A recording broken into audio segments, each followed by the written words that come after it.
Good morning, ladies and gentlemen. Greetings prosperous upon you. Salam sejahtera, shalom. Assalamualaikum warahmatullahi wabarakatuh. Om Swastiastu, Namo Buddhaya, Salam Kebajikan. Welcome to the international webinar in the series of events celebrating the 65th Dice Novelist of Economic and Business Faculty, Universitas Kristen Satya Wacana. This webinar is using the theme of personal insights on research and publishing. This event is held by UKSY and coordinated with IMPES, Ikatan Mahasiswa Pasca Sarjana FEB UKSY, and fully supported by Mr. Neil Samuel Rupidara, SAMSC, PhD, as Director of UKSY. Today's webinar is attended by 261 participants from varied backgrounds.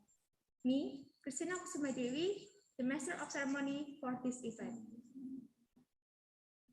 In this event, we are honored to have Professor Patrick G. Conigal, PhD, keynote speaker for our webinar. And today, we will be guided and moderated by Mrs. Insinyur Lely Suherti, MN, PhD, one of the proud lecturer in Economic and Business Faculty, UKSY. Before we start our webinar, I would like to announce some provisions for the participants during this event.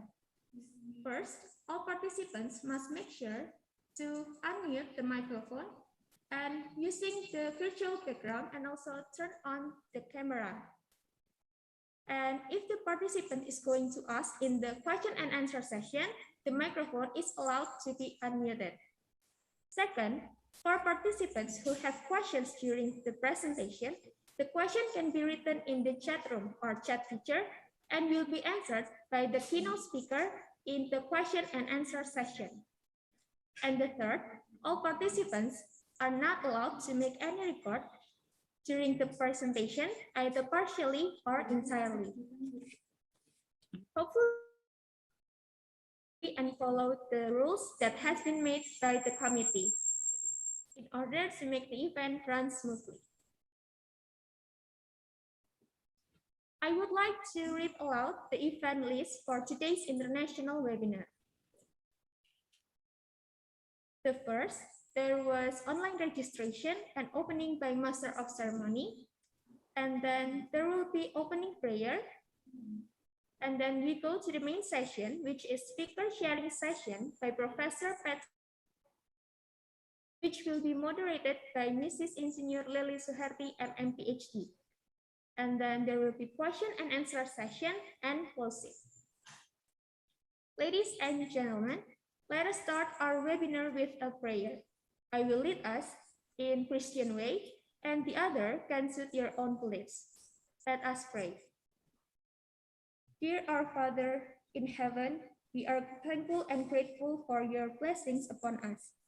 In this good occasion, we thank you as your will we could hold this online seminar with a very good situation and condition. We are thankful for the presence of our keynote speaker and also our moderator. And please this event from the beginning until the end. In the name of Jesus Christ, we pray. Amen.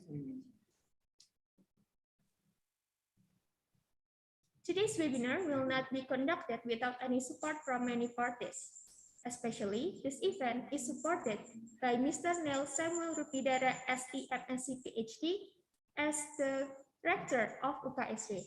And also, this webinar is coordinated with IMPES, Ikatan Mahasiswa Pasca Sarjana, or Postgraduate Student Association of Economic and Business Faculty, UKSY.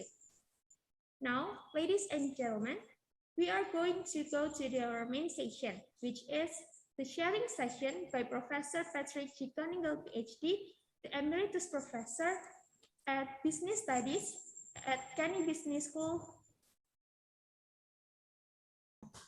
and will be moderated by Mrs. Insinyur Lely Suherti, MM, PhD, with the curriculum vitae of the professional education starting from 1986, graduate with a degree of Bachelor in Agribusiness or Socioeconomics Satya Wacana Christian University, and in 1992, got the degree of Magister Management in Indonesia University, and in 2004, got the degree of PhD, Human Resource Management or Organizational Behavior, Graduate School of Management, University Putra, Malaysia. And in 2012, from September until December, took part in SIM for academic mobility and exchange in Brisbane, Australia. And for the professional experience, starting from 1987 until now, becoming the lecturer of Faculty and Economics of Satya Wacana Christian University, and in 2018 until 2019, becoming the head of Magister Management in FEB UKSW, and in 2019 until now, becoming the head of Doctoral Management Program UKSW. And from 2020 until now, becoming the member of editorial board of Timor-Leste Journal of Business and Management. And from 2008 until now, Mrs. Insinyur Suharti has given many contributions by publishing paper in international journal, publishing books, and got best paper on CFP. Everyone, please welcome Mrs. Insinyur Suharti, MM, PhD. Time is yours. Okay, thank you very much for Devi as a master ceremony of this webinar. So good afternoon, everyone. I hope that all of you in the good condition, yeah, so we can join with this webinar until it finishes. Okay, and good morning to Professor Paddy, yeah, who become our speaker this afternoon, yeah, and you know that Professor Paddy is in Ireland, yeah, which is have a different time with us in Indonesia, about 7 hours, yeah. So now we already afternoon, but in Ireland it's still morning, yeah. So good morning, Professor Paddy. Okay, so we are very blessed, yeah, because of the willingness of Professor Paddy, who provide himself to share the important knowledge with all of us here. Yeah, as we know, writing an academic journal and publishing it in a reputable international journal is an obligation for college students, yeah, and also Civitas Academica in developing our scientific knowledge. Yeah, during this time, writing and publishing articles in the reputable journal become a scary thing, yeah, for most of college students and also academicians. So on this good occasion, we are grateful to have Professor Paddy with us, who will share years of experience in writing scientific articles, also manage to publish them on top-ranked journal publishers. The topic that will be shared by Prof. Paddy in this webinar is his personal insights on research and publication. Before I hand in the screen to Professor Paddy, here I will read aloud some part of Professor Paddy's curriculum CV. Yeah, I cannot read it all because it's about 70 pages. Yeah, so I only can share with you the brief. Yeah, the brief CV. Okay. Yeah, so only some part of his experiences will be mentioned here. Professor Paddy is University of Limerick Emeritus Professor of Business Studies, yeah, Director of the Employment Relations Research Unit, and former head of both the Department of Management and the Department of Work and Employment Studies at the University of Limerick, yeah, which is located in Ireland. He graduated from University College Dublin, yeah, for his bachelor in 1977, and also got a master degree at the same university, yeah, and then got his in Grenfell School of Management, and Professor Paddy also fellow of the Irish Academy of Management. Yeah. For the journal experiences, yeah, he has author and also co-author or edited 21 books and over 150 referred journal papers and book chapters. His research has been published by a leading journal in the field such as the Journal of International Business Studies, British Journal of Industrial Relations, Journal of World Business, and British Journal of Management. Yeah, all of them are top-ranked journals. Paddy is a member of the editorial boards of the Human Resource Management Journal, Asia Pacific Journal of Human Resources, South African Journal of Human Resource Management, Industrial Relations Journal, and Employee Relations, the International Journal. His research interests include international business and multinational companies, human resource management, trade union membership, and recognition and managerial approach to industrial relation. Yeah, so we can see so many experiences, yeah, from Professor Pedi. He holds visiting professor appointment at Sorbonne University, and also Professor Pedi has a lot of experience also as the external examiner, yeah, for the PhD dissertation, yeah, in several universities, yeah, such as Monash University, Macquarie University, Griffith University, and many others universities. He was the 2013 recipient of the University of Limerick Excellence in Research Award, and was thereby bestowed with the title University Research Fellow in 2013 until 2016. And many other awards, yeah, that already got by Professor Pedi, but I cannot mention here one by one, yeah. But you can admit is that Professor Pedi have a lot of experiences, yeah, especially in research and also in publication. Okay, I think that's only some part, yeah, only a little bit, yeah, from Professor Pedi's confident experiences, yeah. Now, I think we are going to go to the main session, is the presentation of Professor Pedi, yeah. So now I will give the screen, yeah, and time to Professor Pedi. Time is yours, Professor. You have about 50 minutes, yeah, to do the presentation, and then we will follow by question and answer after that. Yeah. Okay, so time is yours, Professor.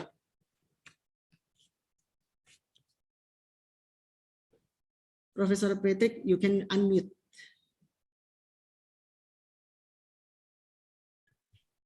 Okay, a better start. Thank you very much, Dr. Liddy, for such an extensive introduction. Is everything okay? Everybody can hear me? Yeah, we can hear you. Yeah. Okay, good. So good morning, everybody. Let me open by thanking the Satya-Wakana Christian University, and especially Professor Neil Rupidara, for his invitation to talk to you about the role of research and publishing in academic careers. It's my pleasure to present to you on this topic today, and to thank all who facilitated, particularly Mr. Ali, Neil, and many of the other people in your university. I'll begin by making some very basic preliminary observations and outlining some caveats regarding my presentation, and these are as follows. First of all, I want to state that my presentation represents a European come Western perspective on academic careers. I know that this will have some relevance to you all. However, I am also acutely aware of different national traditions and indeed different cultural contexts related to academic careers in Asia and specifically in Indonesia.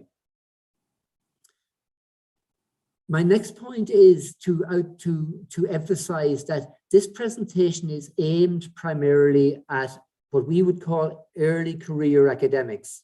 You can stay on the first slide, it's fine. Just go back to slide 1 if you would.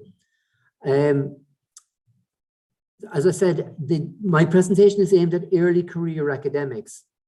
This includes those of you who are currently completing or who have almost completed their doctoral studies and are seeking or perhaps working in your first academic position.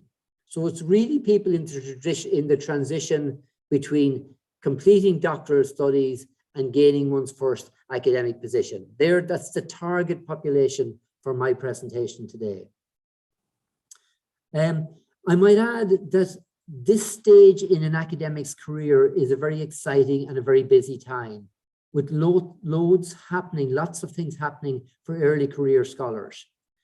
And these things are happening in both their home life and in their academic life. For example, child rearing responsibilities often come in these years and the like. So it's a very busy time. However, it's also a time for very important life-changing career decisions. And that's what my presentation hopes to inform you about, is how you make those decisions on your career trajectory.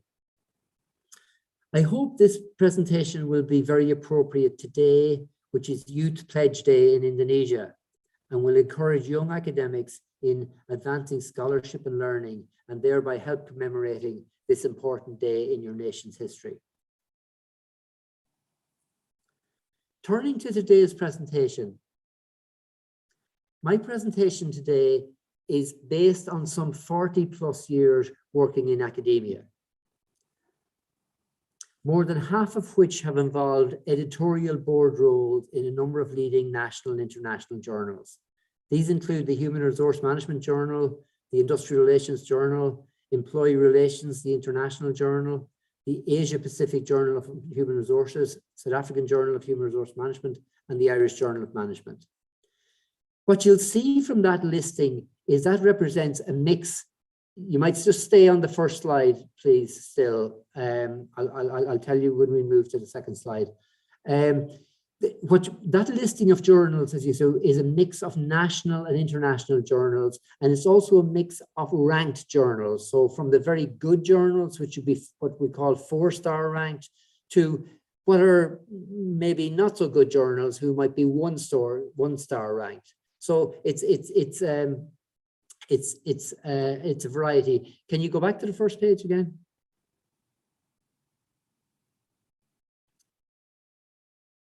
Just to move the slide to the first page.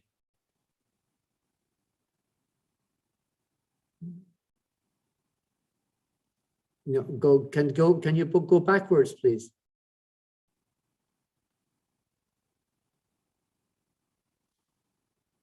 Can you go back again? Yeah. Yeah, just stay there. I'll talk about moving. Okay. So I've talked about the variety of journals that I've worked with in terms of ranking, from very well ranked to relatively poorly ranked. I might also add that the European Western context regarding academic careers is, unfortunately, I believe, increasingly a metrics-dominated arena, where factors such as journal ranking, H-index, impact factors, and citation counts all play a critical role in determining one's academic trajectory and one's academic career. So my point here is publishing now is a metrics dominated area, and you need to understand the metrics and how they're calculated and the like. It's not something I support, but it certainly is the way that academic careers, early academic careers are going. And from what I understand, the Asian experience is also following this path of metrics-dominated publishing. I'll now start the main part of my presentation, and I will. And can you move on to slide 2, please?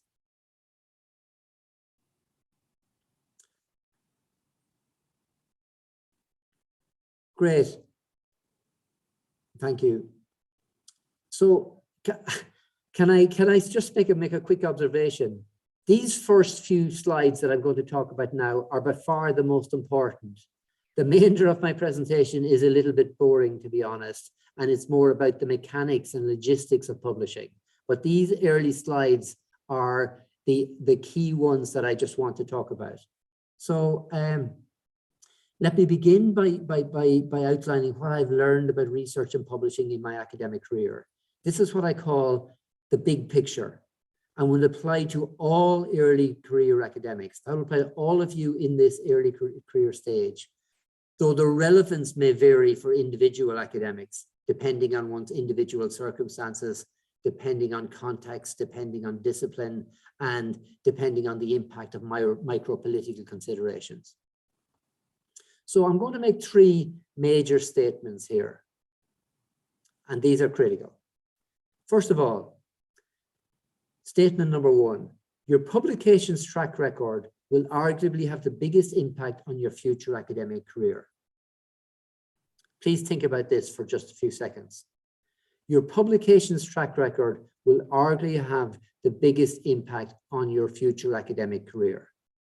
Now, my argument is that applies to most early career academics. It won't apply to all, because some will have very different circumstances.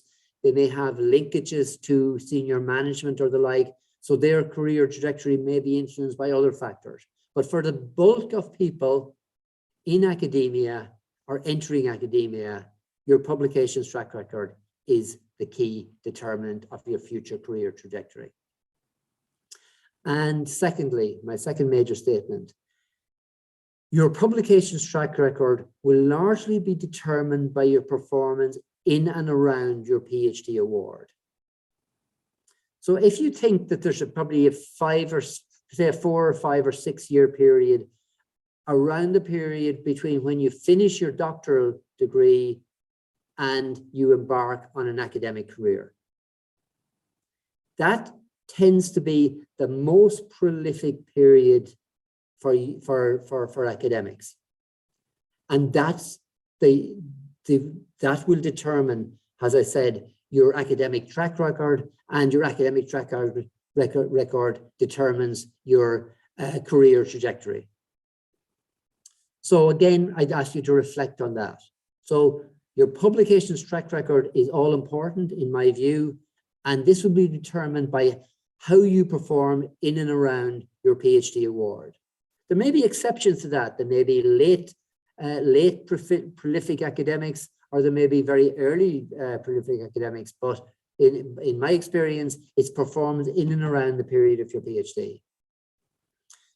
And my last major statement is that quality, as determined by a journal's standing and impact, matters.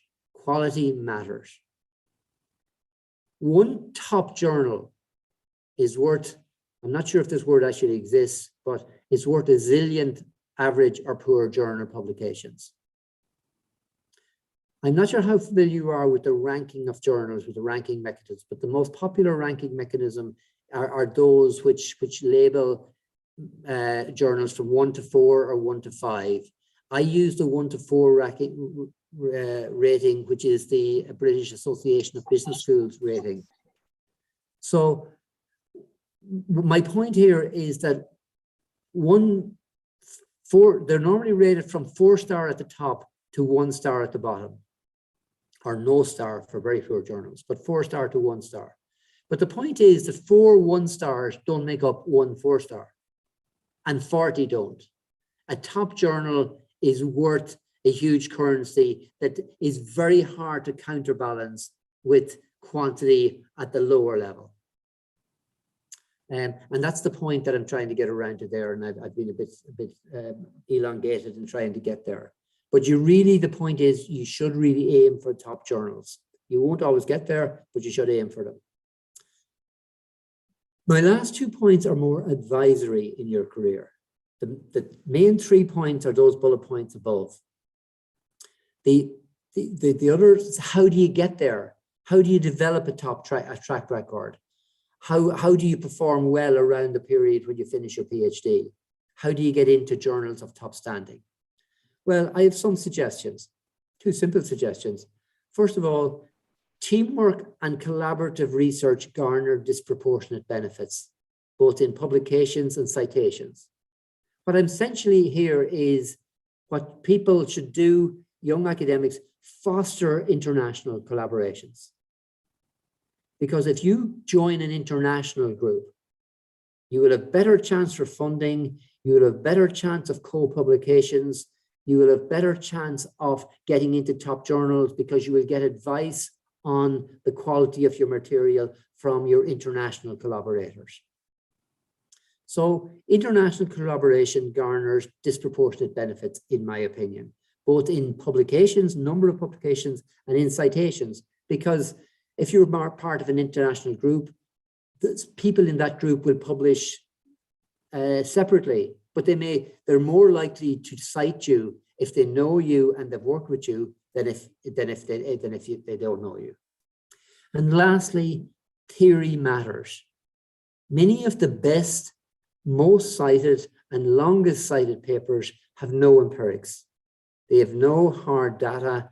They're based on theory. They're based on previous work by other academics or the like.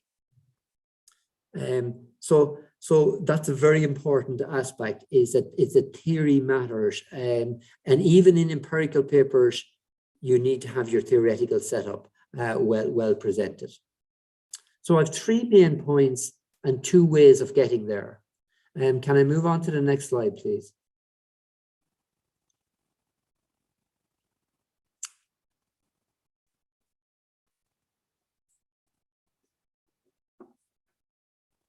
Okay, what I'm going to talk about very briefly is I'm turning to my favorite paper on research and publishing. Perhaps surprisingly, this paper focuses on early career academics in the natural sciences, not in the social sciences, in the natural sciences, specifically academic biologists. This paper is about the career trajectory of academic biologists. It investigates the career progression patterns of biologists in academic institutions spanning 4 continents. Very substantive study. Yeah, I've put the full citation there. I suggest you have a look at it at some stage. What are the main findings of this study? Well, here they are. It doesn't matter where you get your PhD. So career progression doesn't matter where you get, is not correlated with where you get your PhD. I think this is an interesting point and very encouraging for people who come from small countries like me, or countries with a more recent academic track record, academic strength in their universities. That it doesn't matter where you get your PhD. Your PhD could come from Australia, it could come from Germany, it could come from Ireland, it could come from the US, or it could come from South America, or China, or wherever. It's your performance that matters in and around your PhD, not where you get your PhD. Okay, my first main point. My second main point is that women, particularly non-English speakers, face some disadvantages.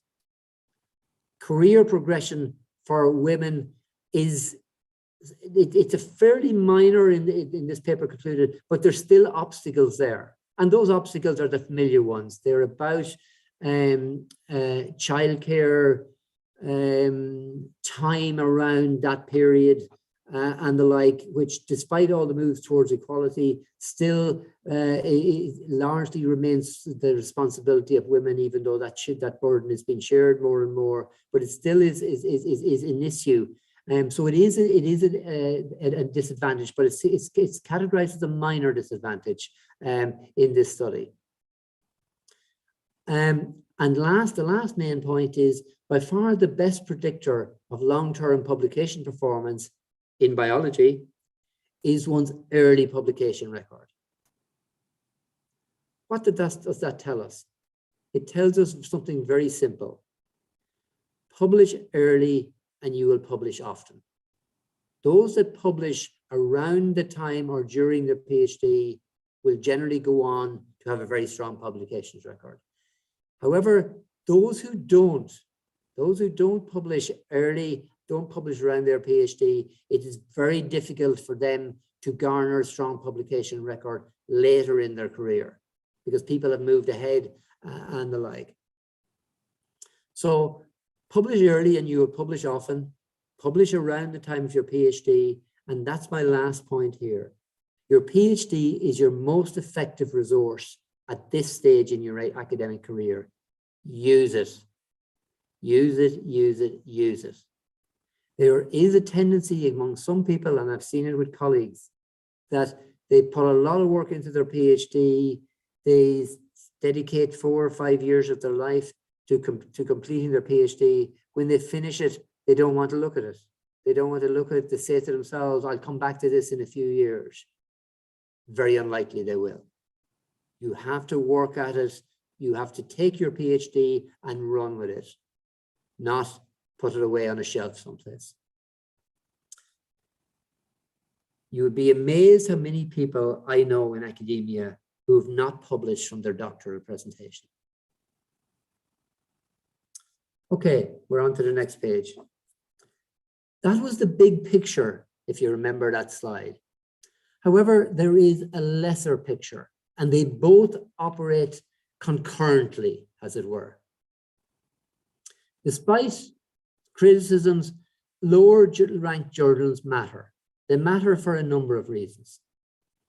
And despite what I said earlier, is always aim high. Aim high, but you won't always gain high. So lower ranked journals matter for a number of reasons. First of all, they're critical development vehicles. They help young academics. We use the phrase, I don't know if you use it in English here, is learn the ropes. It develops technique. It develops a learning and an understanding of what's required for good journal papers. So it's a critical development vehicle. It helps young academics learn the ropes. It builds confidence and technique. So you learn technique and you build confidence. And there's a last point, which is a little bit separate, which is more a point of national significance, is that there may be lower ranked journals, there may be national journals. National journals are critical for national debate. There may be issues that are not important in the US or in Western Europe or the like, but they may be very important in a particular country or in a particular region. And that is important for academics at a national level to stimulate and involve themselves in national debate. So lower ranked journals are often a means of encouraging a national debate. And that's very, very important. Very important that academics participate in that, even though the journals themselves may not be top journals, but they may be good journals.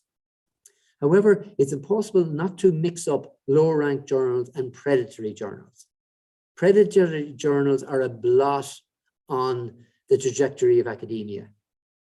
They are just a disaster. Do not get involved with predatory journals. Do not go near them. They will damage your career, and they really are a serious problem. So my point is, the lesser picture, lower ranked journals matter for a variety of reasons, and micropolitics, and I've termed this micropolitics, also matters. What is micropolitics in academia? Well, it's very simple things like knowing editors, sub-editors, special issue editors, participating in the conference circuit. This is very important. Conferences aren't just going and presenting a paper. They're going, meeting people with common interests, meeting senior academics in the field, people you've probably cited and the like. Go and talk to those people where you meet them at conferences. Engage them, tell them what your work is on and the like. So what I mean by micropolitics are knowing editors, knowing sub-editors, knowing special issue editors, participating in conferences, especially small sessions with big names, because the more than likely you're going to familiarize yourself with the big name at a small session, and the big name is probably the people you, as I said, you've cited in your work. Refereeing, if you're asked by good journals or by middle-ranked journals to referee, please do it. Avoid predatory journals again. But refereeing and chairing conference presentations, if you can, it integrates you into the academic community. And integrating yourself into the academic community, it allows you to get closer to people who will give you advice, who will maybe possibly read your paper, possibly be referees, maybe it's at some stage in your papers and the like. But participate in the academic community that you're part of, be it work and employment studies, be it molecular physics, it's whatever area you're in, you participate in that community, get involved with that community. Try to get involved in co-authoring.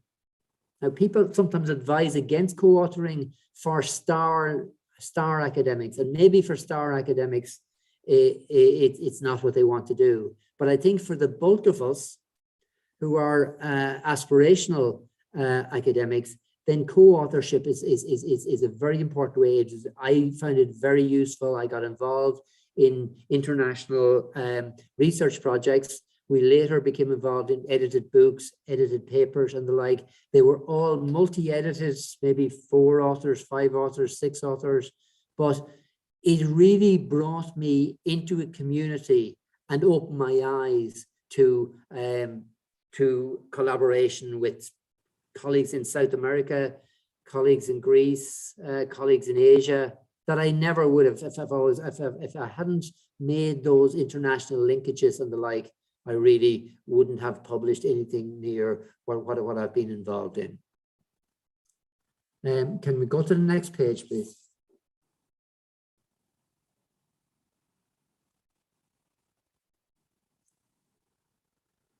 Okay, my mistakes. I've made mistakes, and I can reflect on them now. 40 years out, so I don't stay asleep at night thinking about my mistakes. But I just want to mention what they were. And the first one is the most obvious one: not doing my research. What do I mean by that? What I mean by that is I didn't research and investigate and identify top journals that would have been interested in the work I was doing. And that by identifying and targeting, that's using things like the Web of Science, like Scopus, like the ISI Index, all of these categorized journals in particular disciplines. I didn't do that. What did I do? I took the easy option, published by convenience. What do I mean by that? Well, I'll tell you something. I was at a conference. I met an editor of a very lowly ranked journal. I told him what I was doing. He said he'd be really interested in, would I send it to him? I sent it to him. He said, yeah, we'll publish this. And I said, brilliant, brilliant, great. But later I found out that a lot of other journals would have taken my work, a lot of better ranked journals. Nothing against the journal that I went to. It was a middle ranked, lowly ranked journal, 2-star journal. It was okay, but I could have done better. I could have done better for my career by waiting, doing more research, going to a better journal. I know now that I could have done it, but at that time, I was so thrilled to get published anywhere. I was happy to publish by convenience. That was one mistake. My other mistake was not engaging collaborative and international research at an earlier stage. I've already mentioned that I've got involved in a lot of international research groupings, the CRANNet grouping, the WES grouping, a lot of groupings. They've been really useful, getting involved with good scholars in other institutions, writing joint papers, really good. But I should have done that at an earlier stage on completing my PhD, but I didn't. So that's my second mistake. And my third mistake was being what I would call theoretically light in my early work. I was so impressed with my empirics and my data that I kind of swamped people with data and figures, but I didn't really use theory to explain what was happening. So it was data, but not well presented data and not very clear data, and lacked a strong theoretical base and theoretical insights. And I've learned in later life and later career that theory, as I said earlier, theory really matters.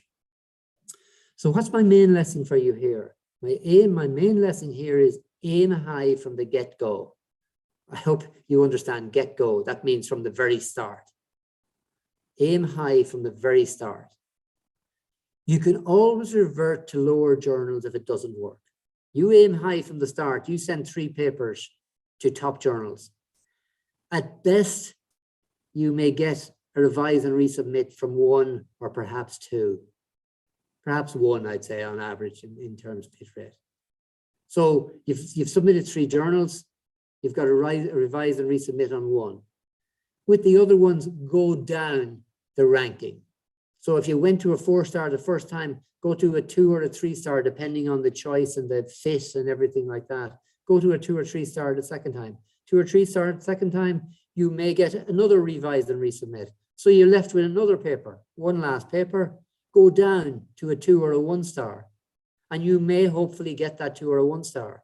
So from your investment in, say, a 3 to 5 year period, you get 3 papers.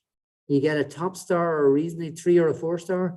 You get a middle rank paper, a 2 or a 3-star, and you get a lower ranked paper, a 1 or a 2 star. That's a very credible achievement. You've got one good journal, one reasonable journal, and one not so reasonable journal, but nevertheless, it may be a national journal and it may be well worth publishing it.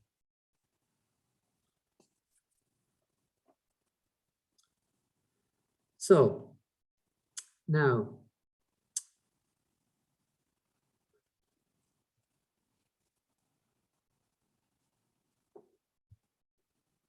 okay, what I'm going to do now is the previous slides covered the most important aspects of the advice I have to offer you on research and publishing.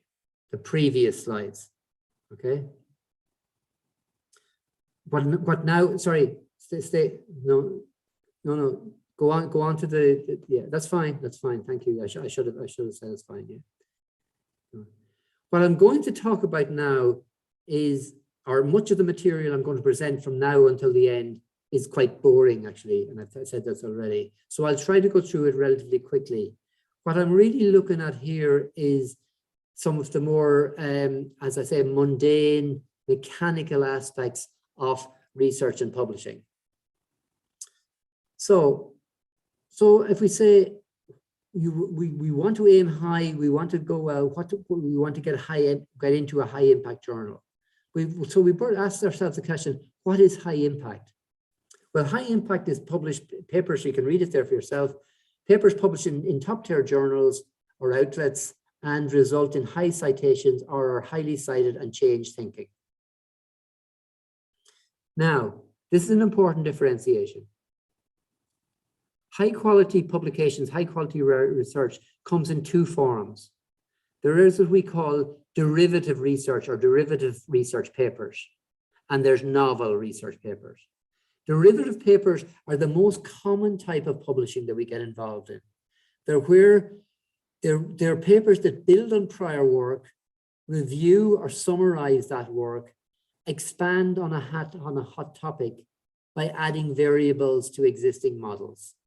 So derivative work is where the narrow field is identified and you're trying to add something small to that field. It might be a new methodology, it might be a different theoretical explanation, it might be empirical work that addresses a different angle. It could be something like that. So this is the most common route that academics follow. The other type of high impact journal or paper you can get is what we call novel. And this is where someone discovers something completely new, something exceptional. So introduce a new way of thinking, introduce a completely new theory or topic, or introduces completely new methods to address a particular topic. So this is the harder one. These are really the stellar academics, the top academics who made their name in the world. They do something new, they bring something new to the table, as it were. And if you read down there at the bottom, you can see both derivative papers and novel papers can build your career. Derivative focus means aiming for a quantity of focused publications on a comparatively narrow topic. And therefore you become known in that specialist area. Now this is the more conservative approach. You get involved or you are involved in a particular area of expertise. You produce papers from that area yourself, or you get involved with other academics in that area and you work with them on kind of incremental knowledge, building incremental knowledge on that narrow area. Whereas, so it's the most conservative approach. Novel means spending time on developing something newer at the expense of quantity, with the potential for higher citations. However, as we'll see later, this is much higher risk. Derivative approach is a more conservative, stable option. The novel approach is much higher risk, as I will talk about later, but for example, you may discover something new and it may be wrong. It may be proved to be wrong. So that's what I mean by higher risk, and I'll come to talk about that later. Can we go to the next slide, please? Okay. I'm going to run through these very quickly. I'm not sure how we are for time, but I'm going to run these quickly because, as I said, they're more the more basic knowledge. So what is novel? It's introducing a new framework, a paradigm, introducing a new theory, integration across areas or disciplines. So integrating disciplines. For example, there might be disciplines in natural science and disciplines in the social science, and you might create some overlap between them. You might have innovative or new methodology, more comprehensive or better treatment of an emergent topic. Some people may have developed knowledge on a particular topic, and you may then criticize or counter that. So that's a better treatment of an emerging topic. Or approaching a core topic from a different or counterintuitive perspective.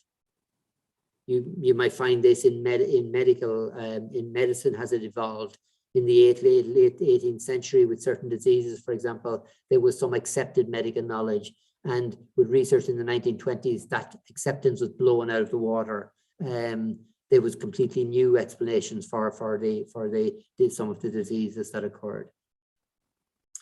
You might go to the next. I'm going to run through these slides pretty quickly if I can.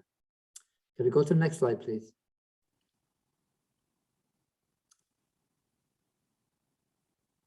So we're still talking about novel research here, and the one thing about it is it's quite time consuming. You're trying to produce new knowledge, bring new knowledge to the table. It's very time consuming, and you may need to look for a potential trade-off between high impact and quantity, because you want to produce some publications, but to get novel research out, it's very hard.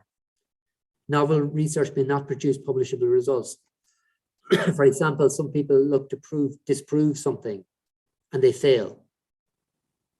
So all that work that might have taken 2 years, it goes for nothing. It's more difficult to publish novel research in the top journals. For example, reviewers may not always be experts regarding very innovative papers. If you have a completely new idea or completely new methodology, it can be hard to get it published because people may not be familiar with it, and they may critique it for that reason. Or the review process for novel papers can be very onerous. So what's my suggestion? My suggestion is you balance the risks. If you have novel research, you balance the risks by having multiple projects or multiple publications going on at the same time, some derivative, some novel. So you have pretty standard papers going on at the same time, and you have novel papers going on at the same time. Can we go to the next? As I said, this is a little bit boring, but I do want to cover the mechanics of publishing.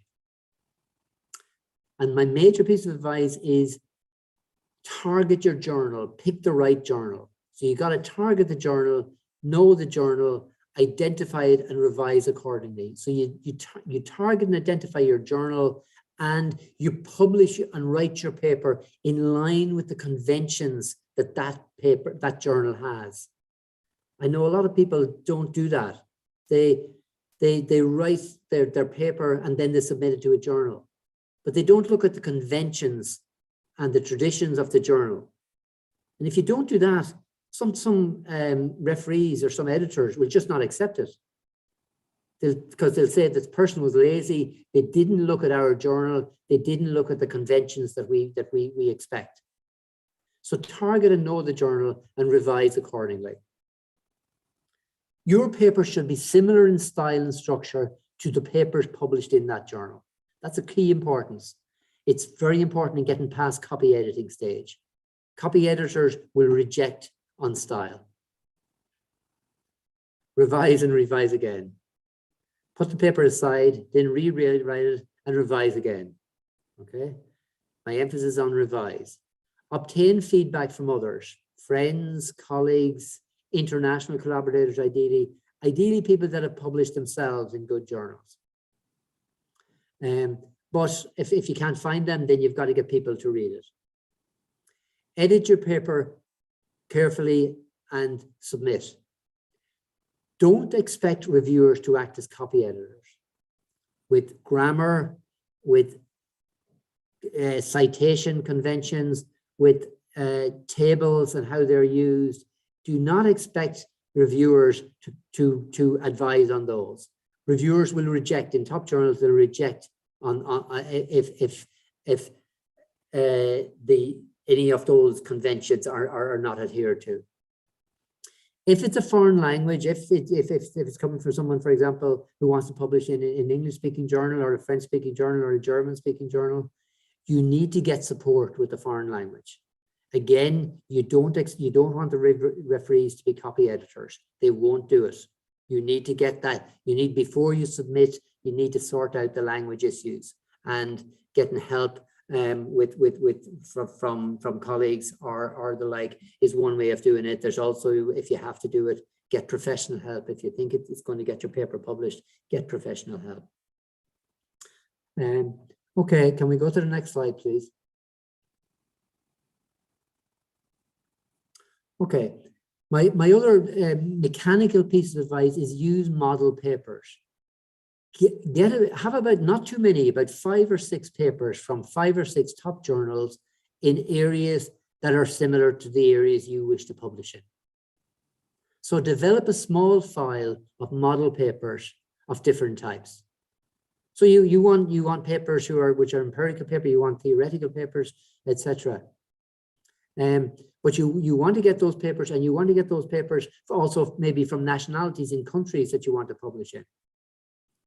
So you develop a file of model papers from different journals, theoretical papers, empirical papers, practitioner-oriented papers, papers with strong theoretical development. I mentioned the importance of theory, and strong theoretical rationales for the hypothesis, if you're using hypotheses. A selection of papers with different methodological and empirical techniques, qualitative papers, quantitative papers, and particular methodological approaches that you might use or that you would engage in. Papers with a strong discussion and which dwell out the implications for practice. And so you use these papers as a guide and refer to them as you write your paper. So when you write your paper, you have your model papers beside you, especially the papers which are similar to the journal that you plan to publish in. Go to the next slide, please. This is very straightforward. I'll run through it quite quickly. Develop a roadmap for your paper. A quick way of explaining what your paper's contribution is. So consider the bottom line takeaway primary points from your paper. What's your paper's contribution to knowledge? Consider an overarching theoretical basis for the paper. What is your primary theory? Primary theories that can be used to tie the paper together. Write the first 3 to 5 pages carefully. These are the first 3 to 5 papers that copy editors will decide whether to put your paper for refereeing or not. Have them make sure they're correct, accurate, informative. They should introduce the topic, define the key constructs, identify what's known already in the area, identify the gaps in the literature, highlight strongly what your study will contribute and why it's important. These are all important things for the first 5 pages of your paper. And also remember, the argument that it hasn't been done before is not a good reason to get your paper published. A lot of people submit a paper and say, I've done this, it hasn't been done before. Well, it doesn't work. What many referees will say, well, if it hasn't been done before, it's perhaps not worth doing. So don't use that as an argument. So your roadmap should help the reader understand what your study is about, what to expect, and what they will learn from reading about your study or reading your paper. Okay, can you go to the next slide?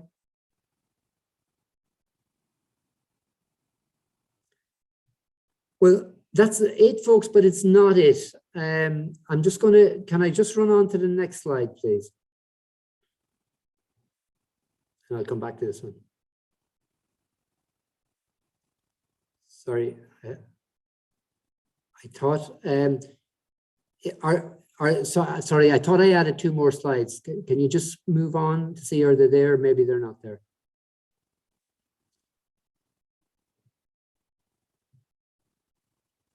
Can you just move to the next slide? Can you move to the next slide?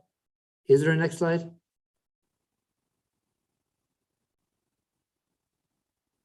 No, there's not. Okay, what I was going to show you, I was going to finish on a small point of humor.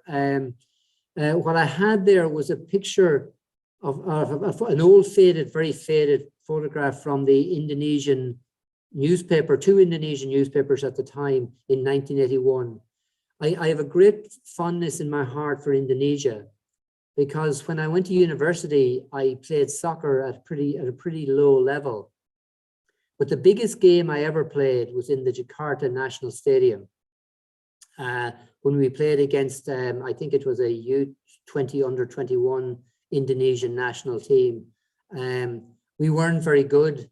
We lost 2-0, but the picture was taken in the biggest stadium to the biggest crowd that I ever played in front of, because normally when you play low-level soccer in Ireland, there's about 10 people at the game.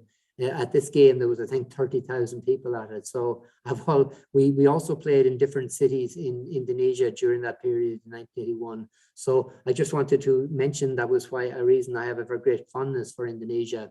And now I can say that that's it, folks. We've reached the end of my presentation, and I'm happy to answer any questions that you may have.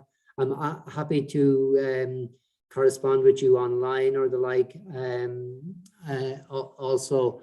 So I'm not sure how the questions are being handled, but I'll hand that over to Dr. Lily and her others there.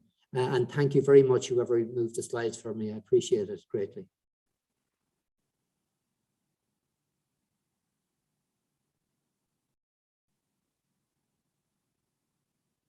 But we are very sorry. I think you still have 2 slides that you want to show to the audience.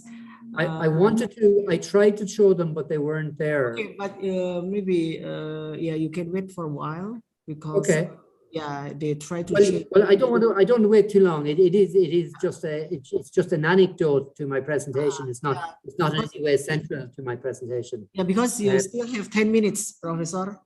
Yeah, okay. we still have 10 minutes available. Yes. Okay. Well, we can. Yeah. Before if the slides are there, I'd like to use them. Yeah. Yes. Yeah. This is the slide. Yeah. Is it? This is a very old photo, as you can see. Is it the slide that you want to show to the audience? So you still can have about 10 minutes to present about. Okay.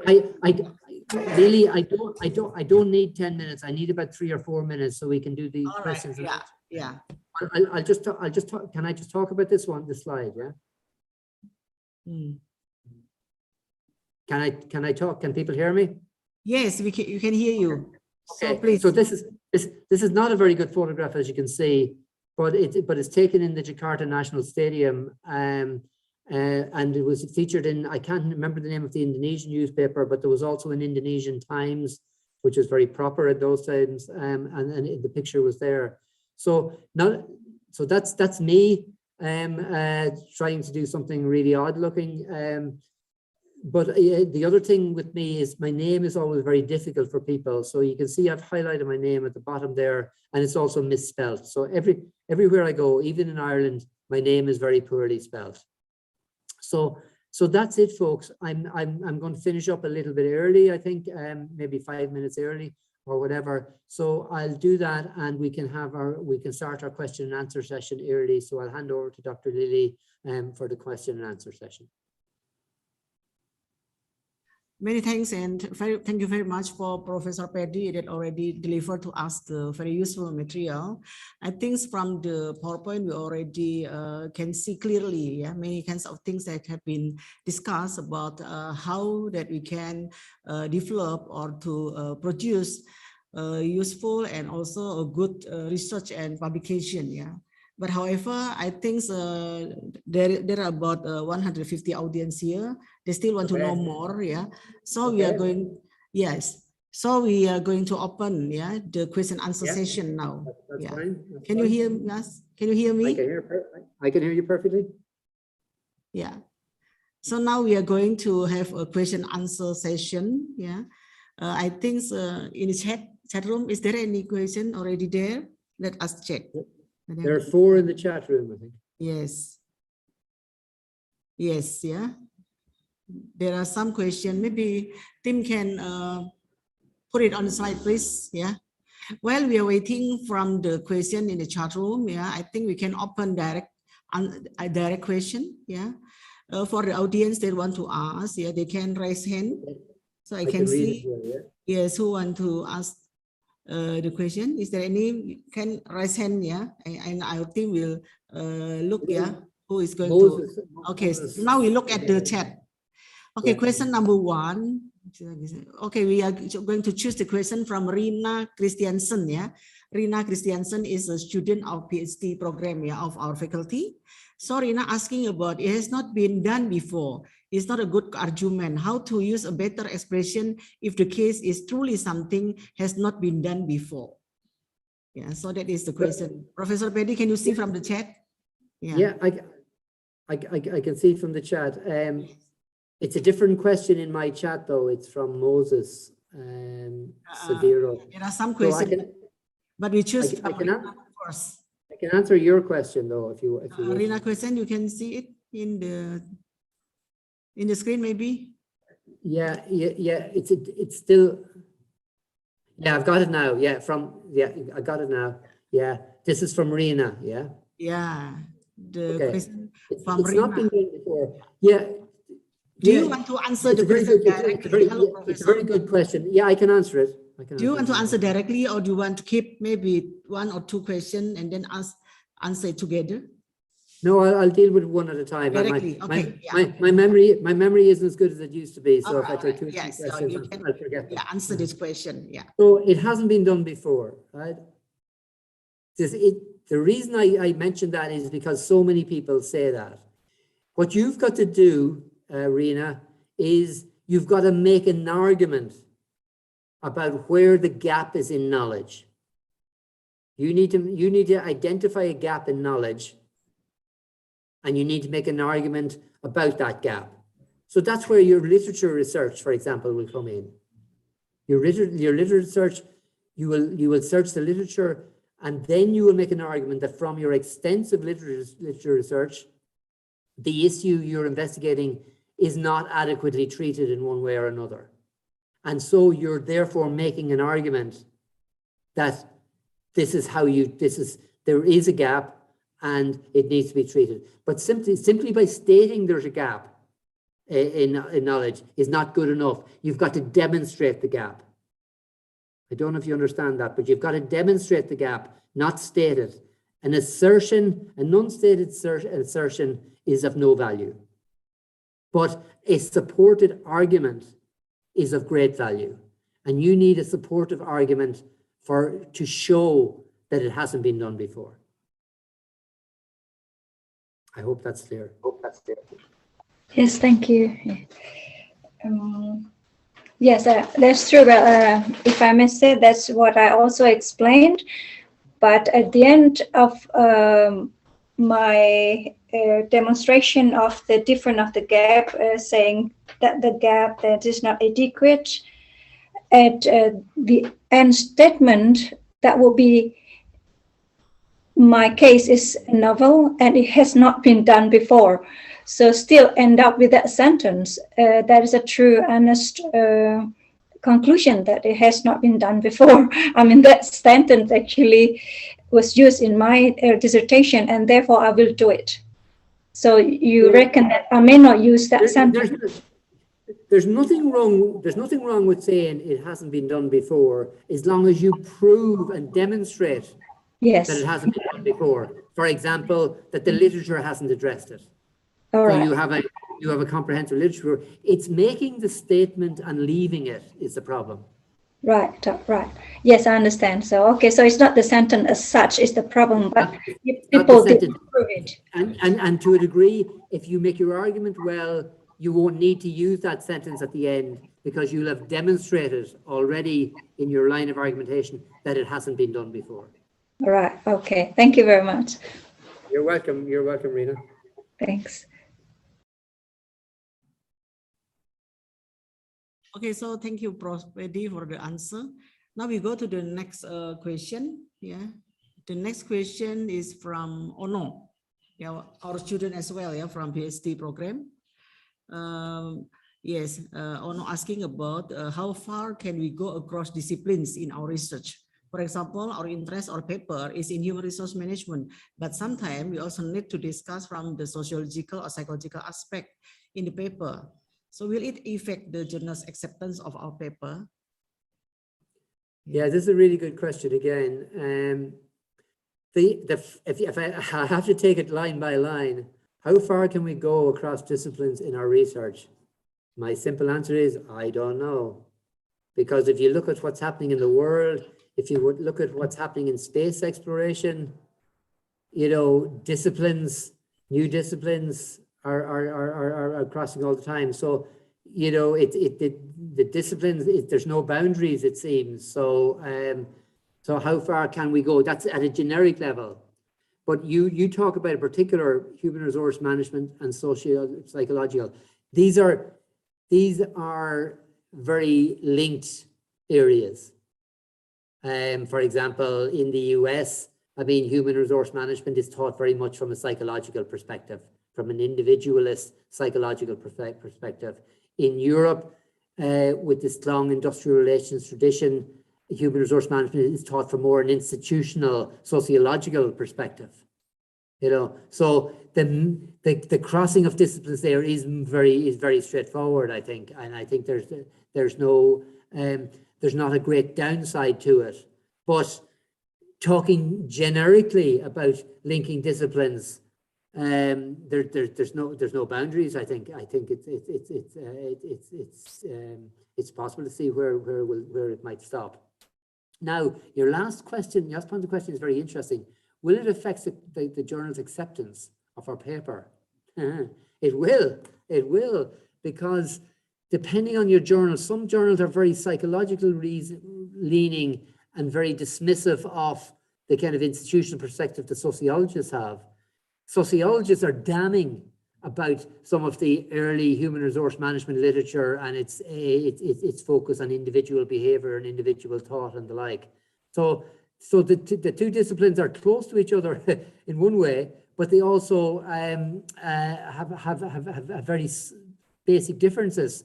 So, you know, you need to send your paper to a journal that will be sympathetic to the angle that you're taking.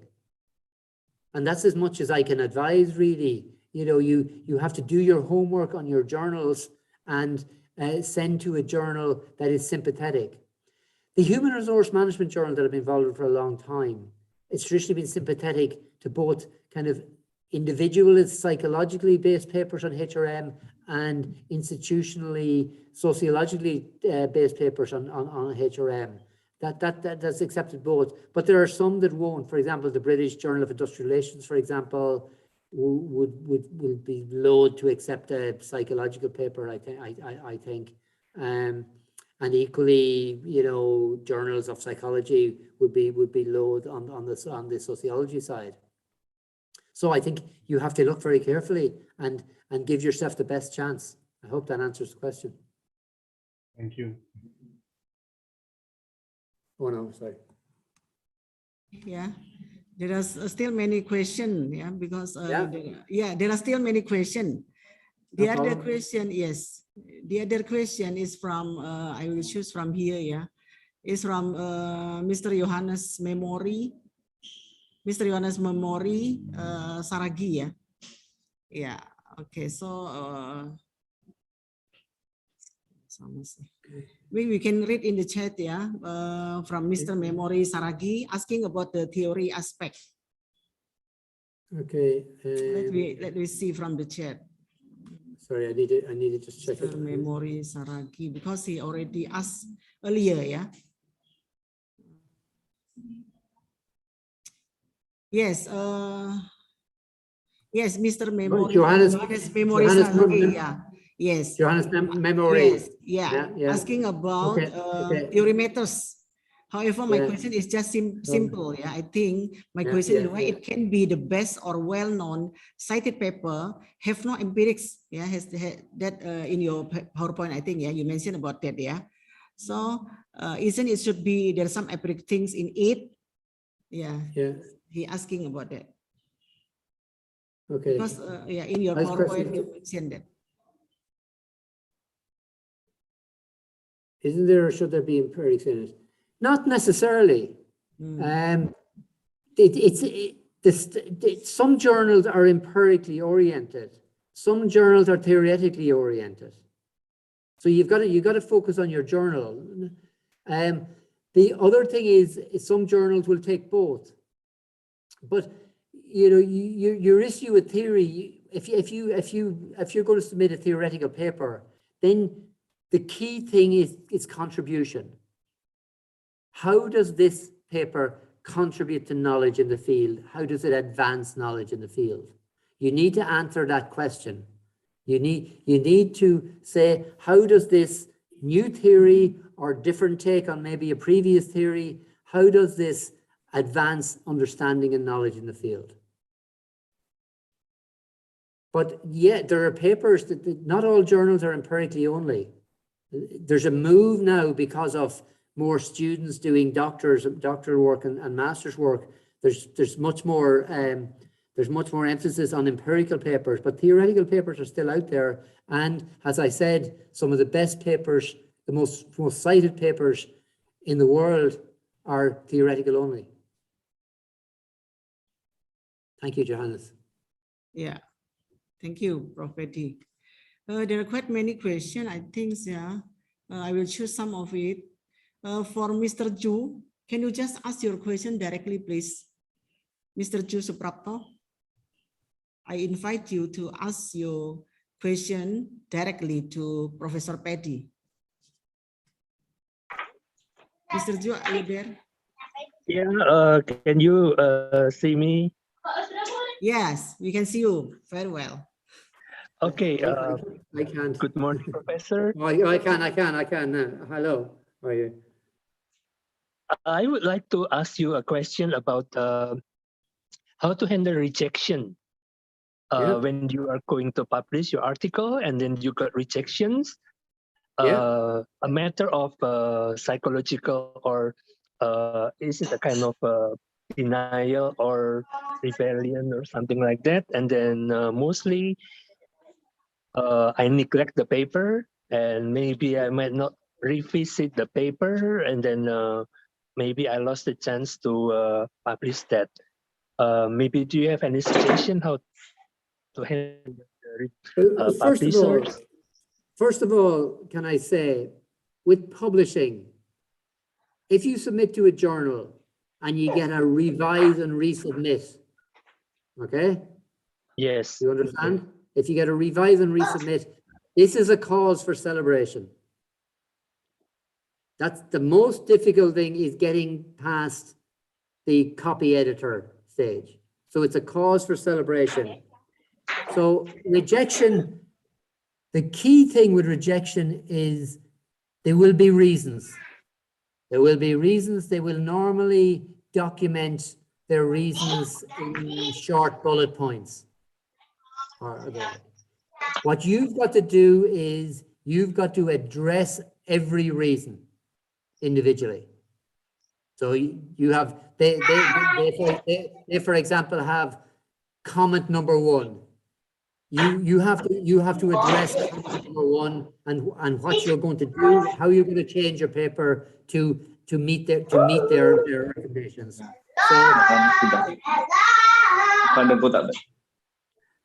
So that's the first point. You've got you mustn't put your head in the sand when you get a rejection. You must take it face on and fix it. Fix it the way the referees have told you to fix it. And so what you need to do is you need to maybe you have 2 referees, they have made 16 points. You have to address each one of those individually. then at the end in your summarize, you must write a summary to say what you've done, how you've done it, how this improves the paper, and how this addresses all the referees' guns. Because when this goes back to a referee, and he's reading it and there's 10 points, for example, he's ticking the boxes often, or she is ticking the boxes often, saying, he's done this, he's done this, he's done this, oh, he's done this a bit different, maybe it's a second revision. But you need to make it easy for the referees to know that you've taken on their advice and you're doing it. And remember, that's what it is, it's advice. Don't put it away, don't put your head in the sand, don't put it in a cupboard someplace. You know, deal with it when it comes back. As soon as you can, revise and resubmit paper, start dealing with it when you come back. Deal with it straight away. Not, obviously you have other things as well, but as soon as you can. Is that clear? Or ask me any other question, please. I have one problem. I have one experience actually. One of my paper, I've done all the revisions according to what you have suggested. And then after several revisit, it was rejected. Okay, it happens. It happens. Very hard to see what you did wrong. It's probably a very good journal. They've probably got a queue, a waiting list of papers that are for publication in the journal. There's a bit of, with journals, there's a little bit of logistic management. You know, sometimes they have a lot of papers, sometimes they have a little papers. If they have a lot of papers, they only have so many issues. So they only have a limited number of issues. So if they have enough papers for issues, you can be unlucky. It's like, I don't know if you do, you obviously there's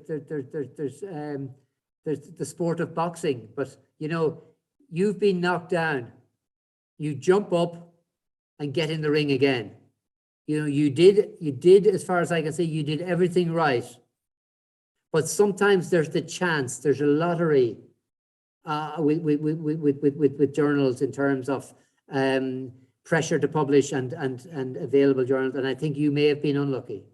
You know, you may have been unlucky. And I'm sorry for that, but don't take it personally. Like if I took rejections personally, I'd be in a psychiatric care ward. But you mustn't take it personally. It's just business. And someday you may be on the other side, reading papers and evaluating papers and making comments. But I think you were unlucky. I think you find another journal for your paper, and I think you will have success. Is it okay if I resubmit for different journals? Yeah.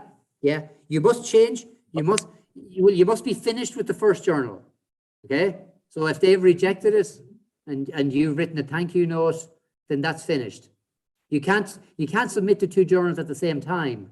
But you now can move on to another journal. But remember what I said. Look at the style, look at the conventions, look at previous papers in the other journal. You may have to change your paper a little bit to conform to conventions of the new journal. But yes, you can go straight to a new journal.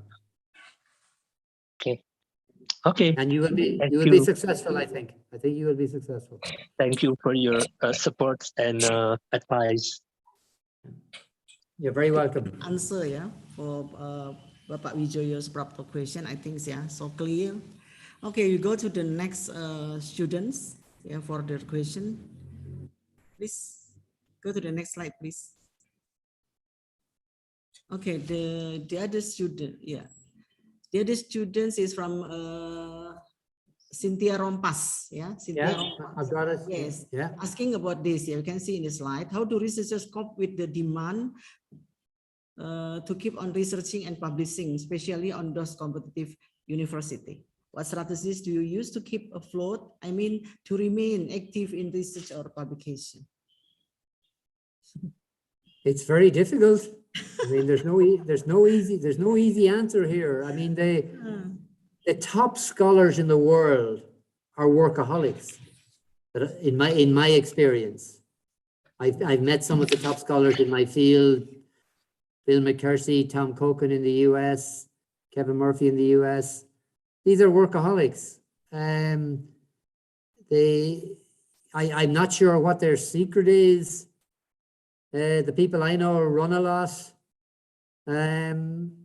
They have very settled home lives. I'm sure there are other strategies. I'm not the best example of this one because I get a bit overrun at times with kind of papers and reviews and everything. I found it very tough. Now I'm nearly retired, so it's easier. But I mean, what can I say? How do they cope? They work really hard. I mean, if you talk to someone like Bill Mccarthy has been publishing prolifically for about 52, 53 years, still doing it in his late 70s, early 80s. A phenomenon of a person. So it's difficult. Strategies to keep you afloat. I don't have any silver bullets, as people say. As I said, people have their own, people run, people do yoga, people do Pilates, people take time off, with holidays and the like. But it's hard. It's really hard. The people at the top are at the top for a reason, is they work really hard. And it depends really whether you're aiming for the top or whether you're aiming for a level below that. And a level below that maybe is that little bit easier. But how do researchers cope? They work really hard to keep ahead of demand because they're constantly in demand. And they're in universities that is push. The strategies they use, I don't think there's any one strategy they use. I think there's a variety of things that people that suits themselves as individuals. But there's no answer. There's no way out of this. If you're aiming for the top in this level, then you're working day and night. Sorry, that's a bit of a pessimistic answer, I think. Yeah. Sorry. Thank you, Cynthia. Yeah. All right. So you go to the next question from other student. Okay, so there are still few questions. Yeah, this is from Moses Sudiro. Okay. Yes, Moses Sudiro. Yeah, he is asking. Yeah, he's asking how we can ensure novelty since everyone has its own perspective.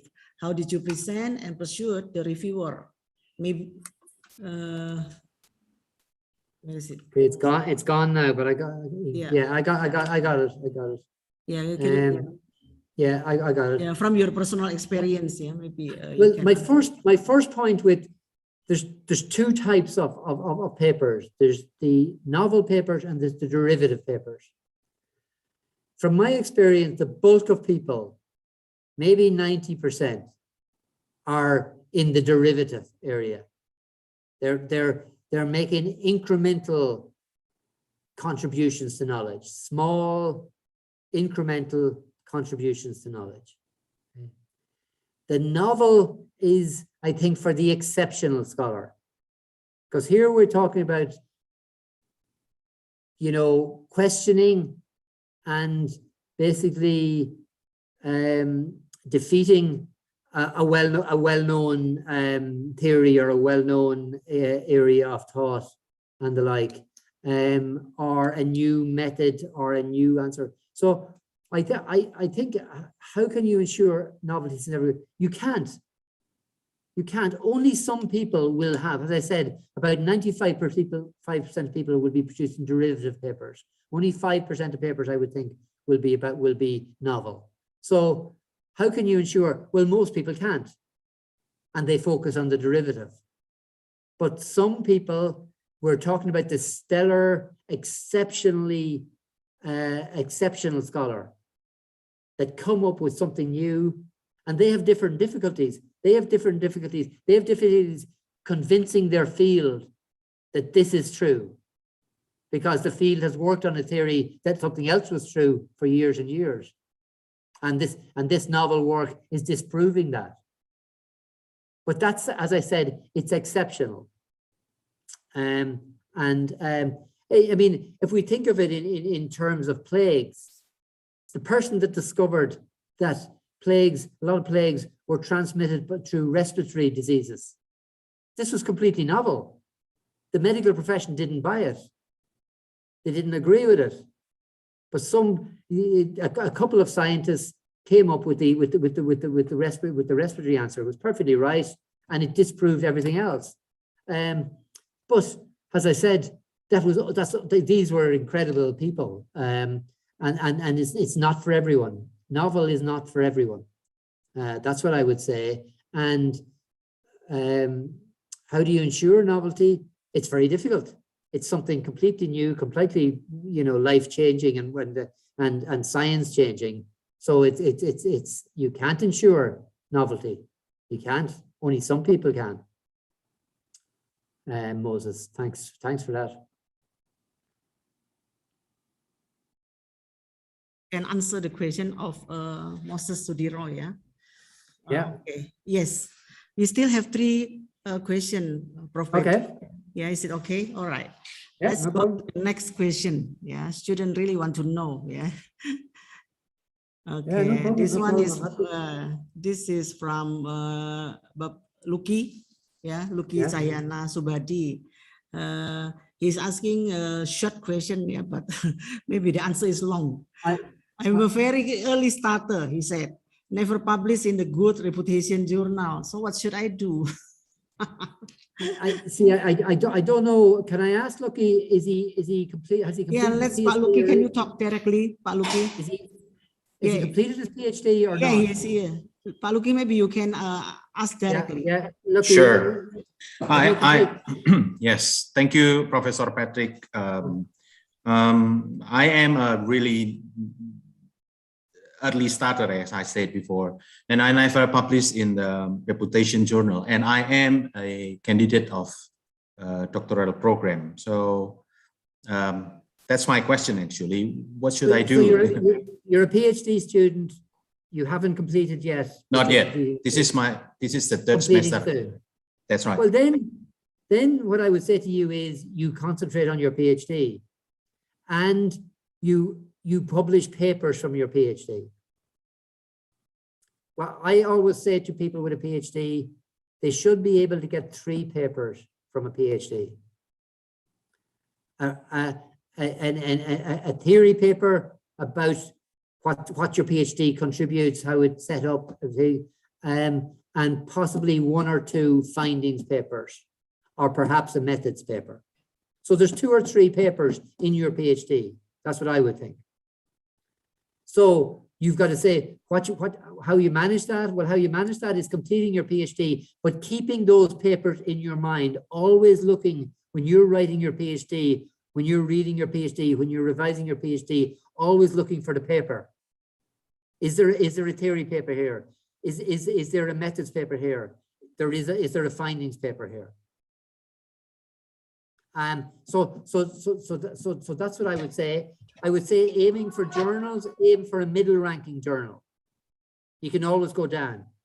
If you go for a 1-star journal, then if you get it, you'll always say, like I did in my life, I should have gone higher at the start. So I would say go for maybe a 2 or 3-star journal, and see how you get on. And they will give you feedback. And if you manage that feedback and use that to develop the paper, that's a help. But at the moment, your priority is your PhD. So think about the papers while you're doing your PhD, so that when you finish your PhD, you go straight away, I'm saying no hanging about, straight away working on your papers. Right. Okay. Thank you. Thank you. Thank you, Professor. You're welcome. Yeah. There are more questions, Professor.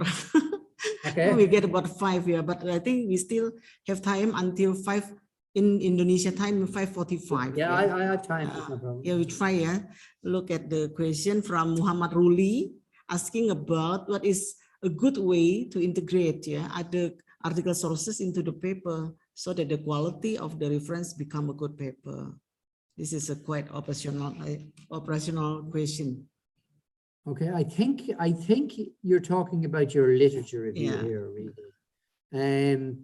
So what's a good way? Well, what's a good way to integrate other article sources? Well, first of all, it's relevance. You know, what's your topic? What's the focus of your paper? What's the focus of your dissertation? Okay, and this is the thing.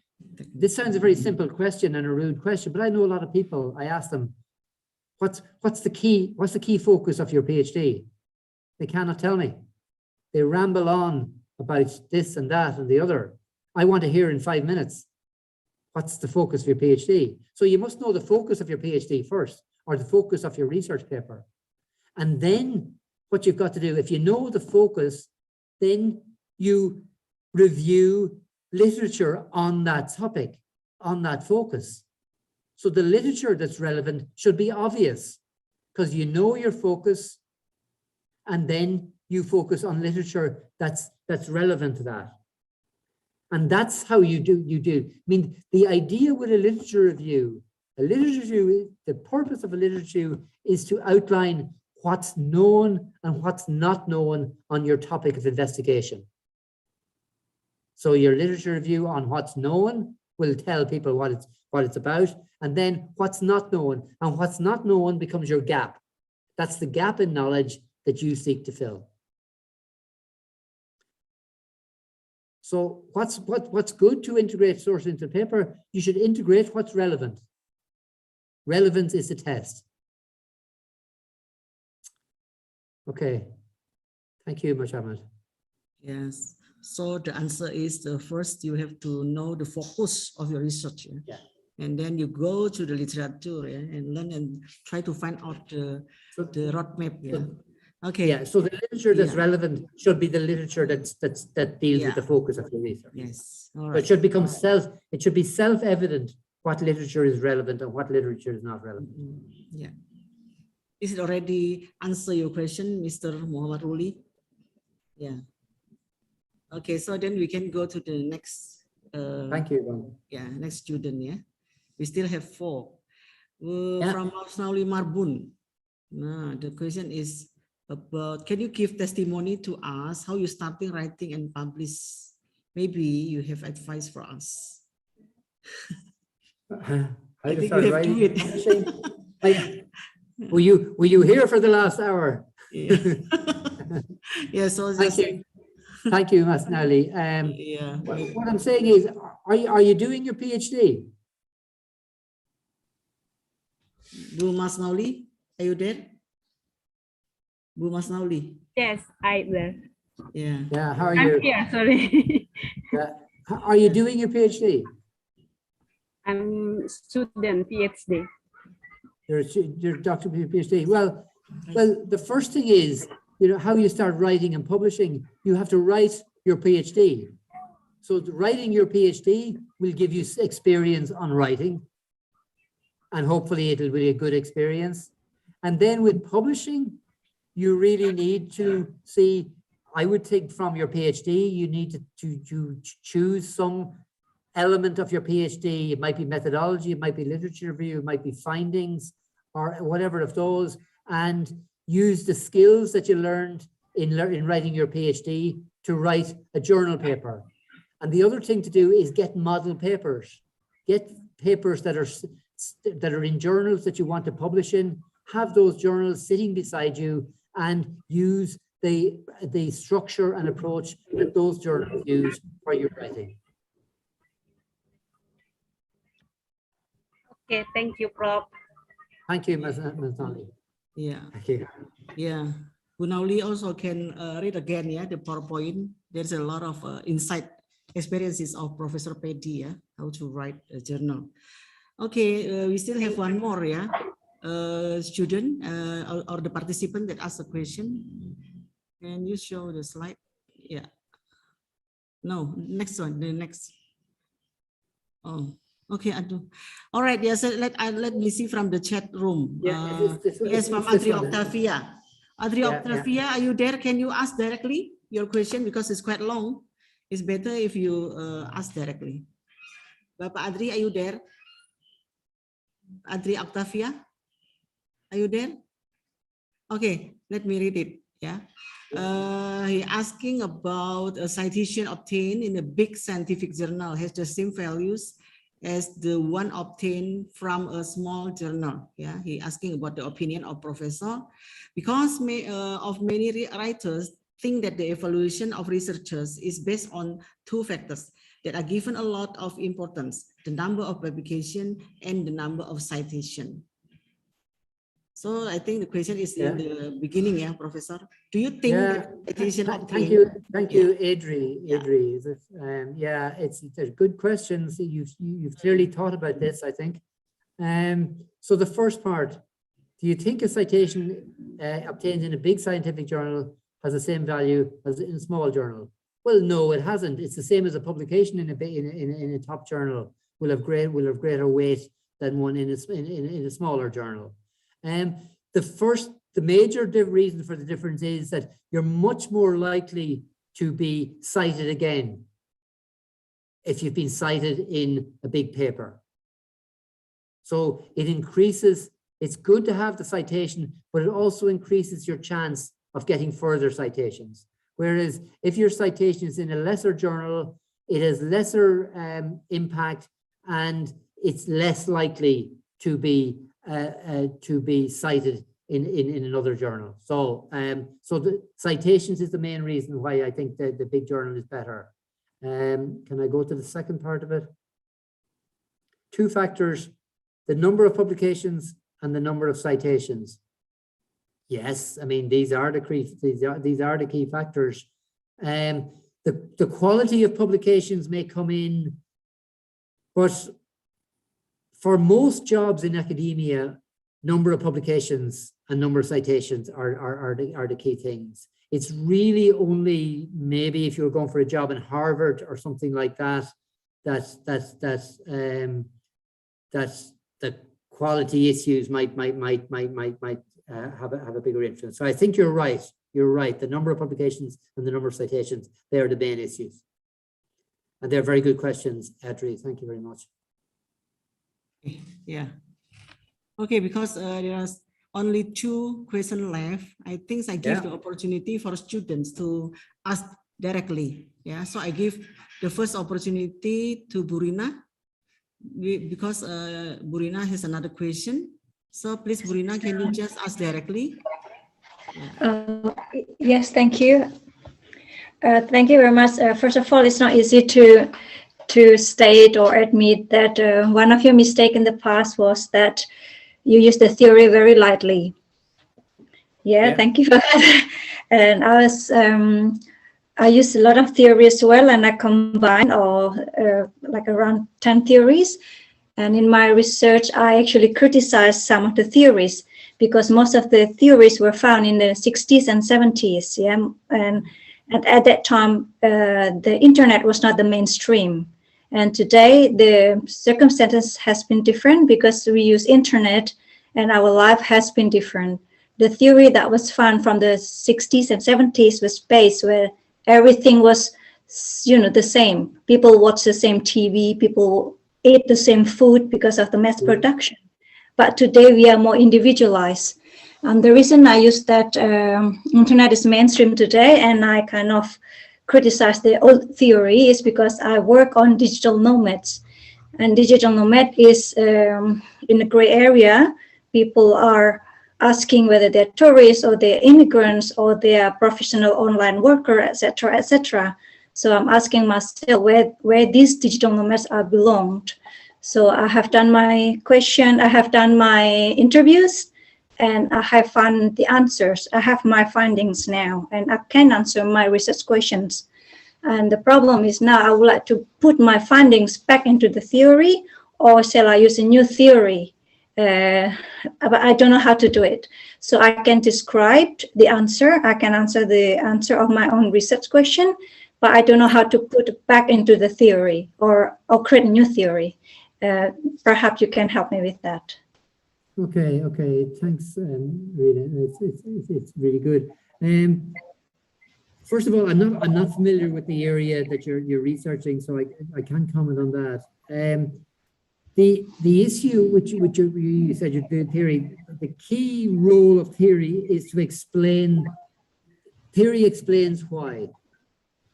If it could be that brief with you, theory explains why. Empirics explains what. So you have findings, and they're there, and you say they are the, you know, what is what. You say these are the findings, and that's where the theoretical explanation is important. Now, what you say, if you use a new theory or develop an older theory, I can't really advise on that.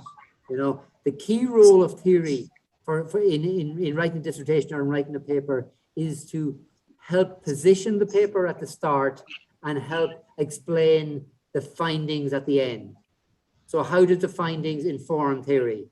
You know, like you're saying, potentially you're saying the findings might go against conventional theory. Well, Biasa dulu ada UTS. if it does, what I would Kembali do to there, kon what I try to do there is get some advice. I try to look at some advice or see similar papers or similar journals. Buyan mo kasi suapin. Yan cuma tugas ko paling. Yeah, did you hear what I said, Rena?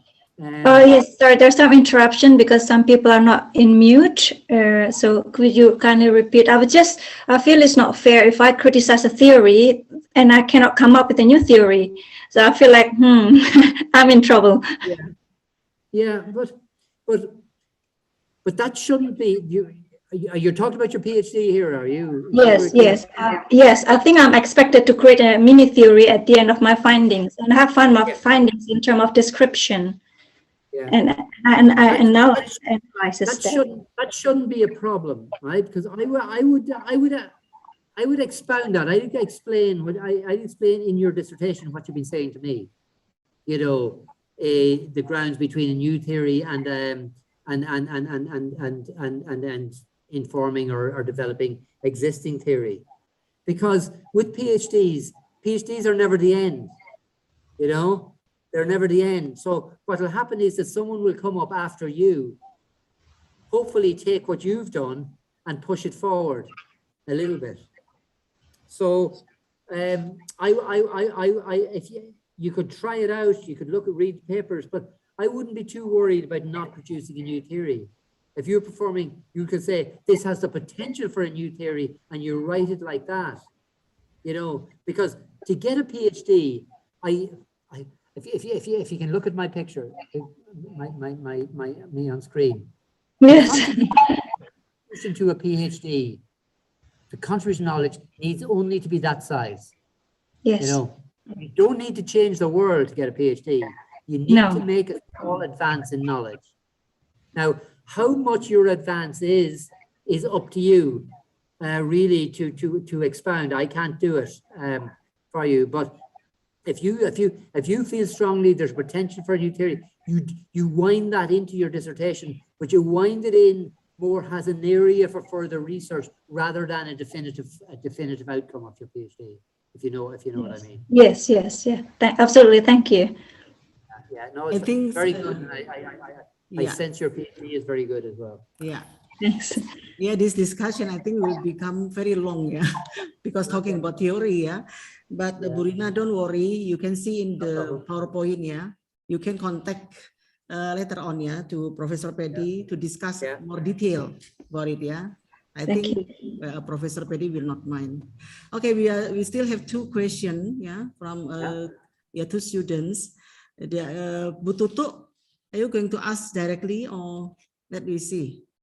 Arsanti Tutuk, Okay, this is the question from Bu Arsanti Tutuk, Professor. The question is like this. Yeah, I've got the question. I'm just reading. Can you see it? Yeah, I can see it. Maybe you can find research gaps in the intersection of science. For example, the gap found between strategic studies and HRM. Then sometimes it's become difficult. I mean, this area is well covered in the literature. I mean, the strategic HRM is accepted as an area of study and scholarship by itself. And the journals that have emerged in the last 20 years International Journal of HRM, Human Resource Management Journal, and the like. They all have this strategy perspective in their goals and in their credits, as it were. So I think, you know, strategic HRM, the crossover is very clear. There's lots of literature on it. I think that the problem with it, to a degree, is probably being a bit overly researched, and it may be hard to find a new or discrete angle on it. But the intersection, I think, is well established. Yeah, and the contribution of the two fields is well established. Yeah, I don't think there's anything particularly novel there. As I said, it's finding another angle for strategy and HRM. I think that's probably the difficult point. So thank you for Professor Pedi for the answer. We still have one last question. I will give the opportunity for a student named Johannes Sousa who raised hand to ask the question directly. Bapak Johannes Sousa, you can ask your question directly because you raised hand, yeah.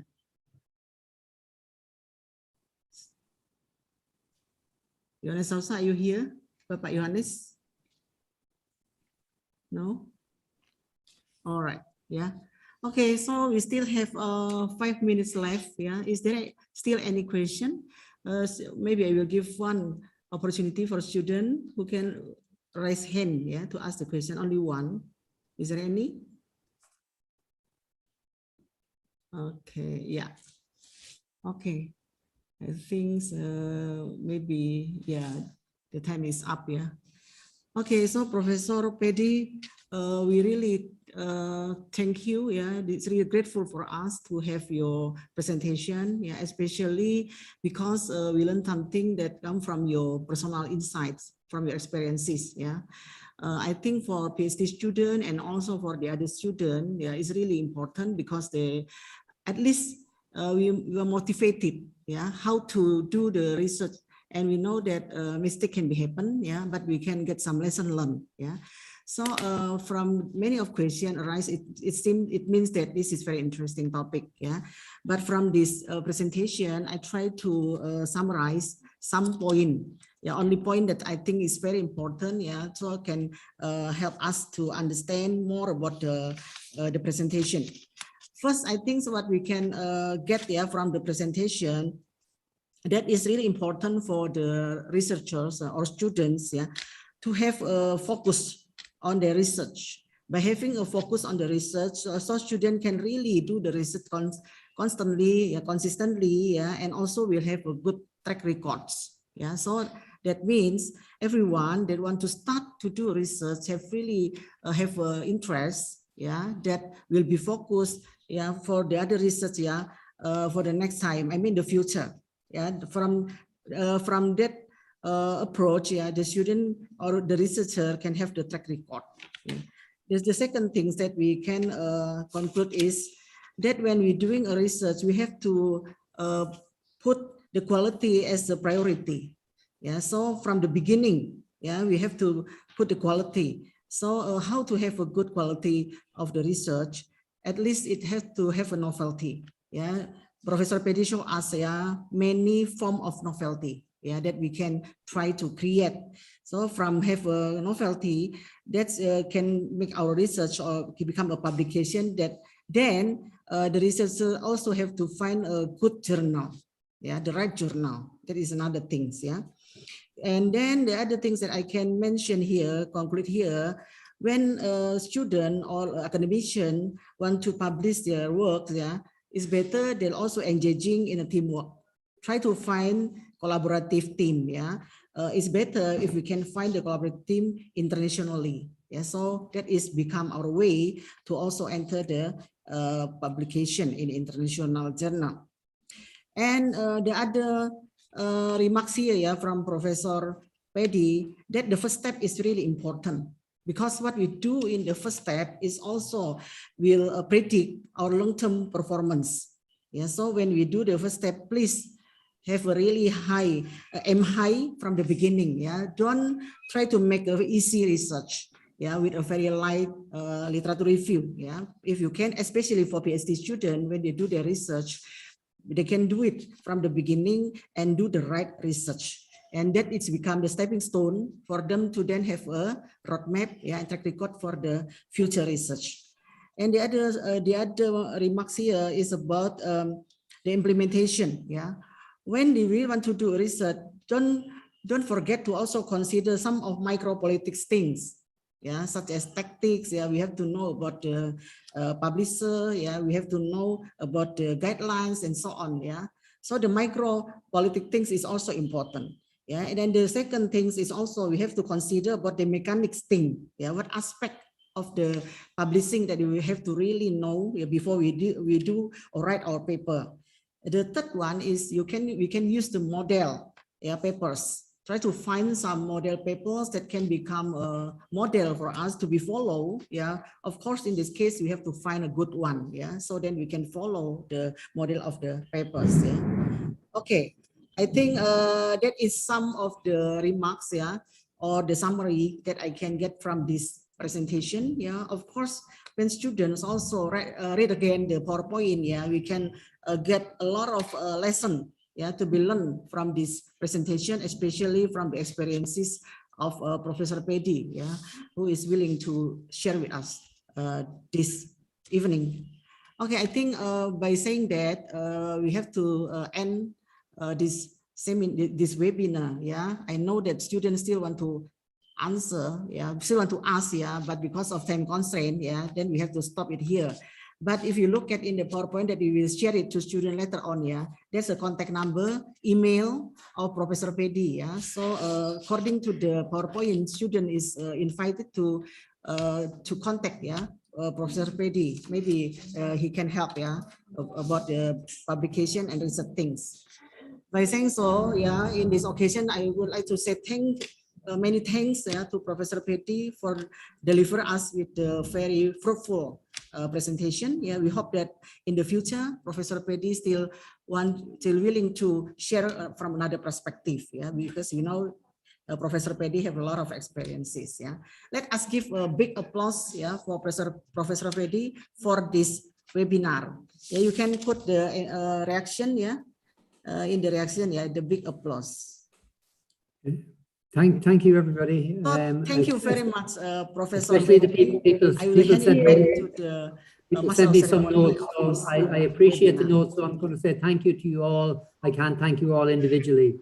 Take care. And if I can ever be of help, please get in touch.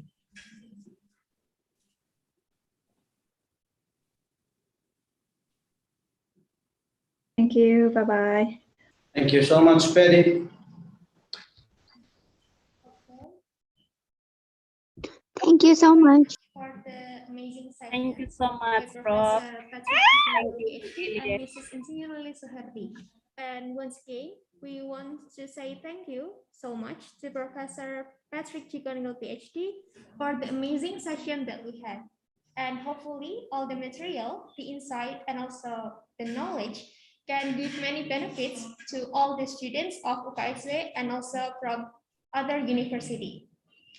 And before we end this meeting, I would like to request all the participants to turn the camera on and use the virtual background, which has been shared by the committee. And we are going to take photos for documentation. We are waiting for all the participants to turn the camera on. And we will start from the first screen until the last screen. And the committee could not make sure in which screen you are. So please make sure to pause until all the screens are taken. Okay, I will start from the first screen. Please be ready. 1, 2, 3. Okay, we go to the next screen, the second screen. 1, 2, 3. All right, we go to the third screen. Please be ready. 1, 2, 3. Okay. Okay, it's all done. Thank you so much for participating. And before we close this event, I would like to show our gratitude to our God. As His will, we can help this webinar can run smoothly. I will lead the prayer in Christian and others can suit your own beliefs. Let us pray. Dear Lord, our Almighty God, we are blessed and thankful for your blessings and guidance, so our event could run smoothly. We are thankful for our keynote speaker, our moderator, our committee, and also all the participants. We had a great time together, and we are going to end this meeting right now. We hope we can get new knowledge from this webinar, and also we can get a great time together with Professor Patrick Chiponingo in another good occasion. Please bless us, God, in the name of Jesus Christ. We deliver his prayer. Amen. Amen. We would like to say thank you to all the participants who has followed this event from the start until the end. And do not forget to always follow the Impress FAB and also FAB UKSW to get the latest news about knowledgeable webinar in the next occasion. And right now, the committee is going to send the absence and evaluation form in the chat feature. Please all the participants to make sure fulfill all the components inside the evaluation and absence form to get the e-certificate. Please make sure to not wrongly put your name, email, and everything inside the form so that the e-certificate can deliver to your email. And we would like to thank also to Impress Ikatan Mahasiswa Pasca Sarjana FEB UKSW, who has coordinated well so that this webinar can run smoothly.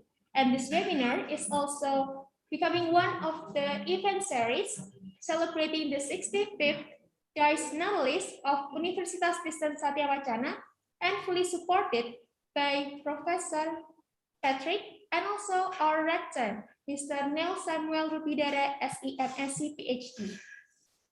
Once again, we would like to say thank you to Professor Patrick Chikonigel for the amazing session and also amazing material for us.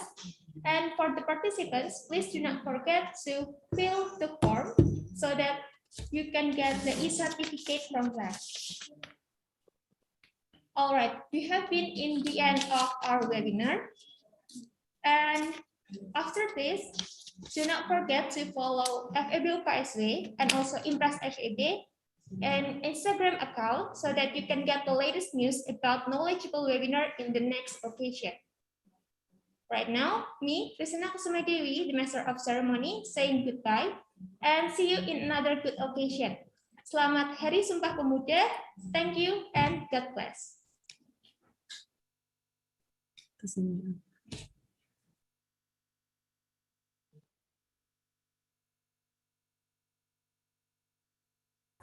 Thank you. Thank you. Thank you.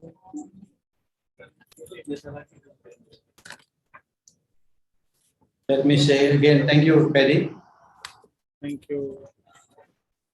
Thank you so much, Prof. Thank you so much, Prof. Thank you. Bye-bye. Thank you, Prof. Lily. Ada iklan. Oh ini yang benar ini. Baru kali ini. Aduh. Hah?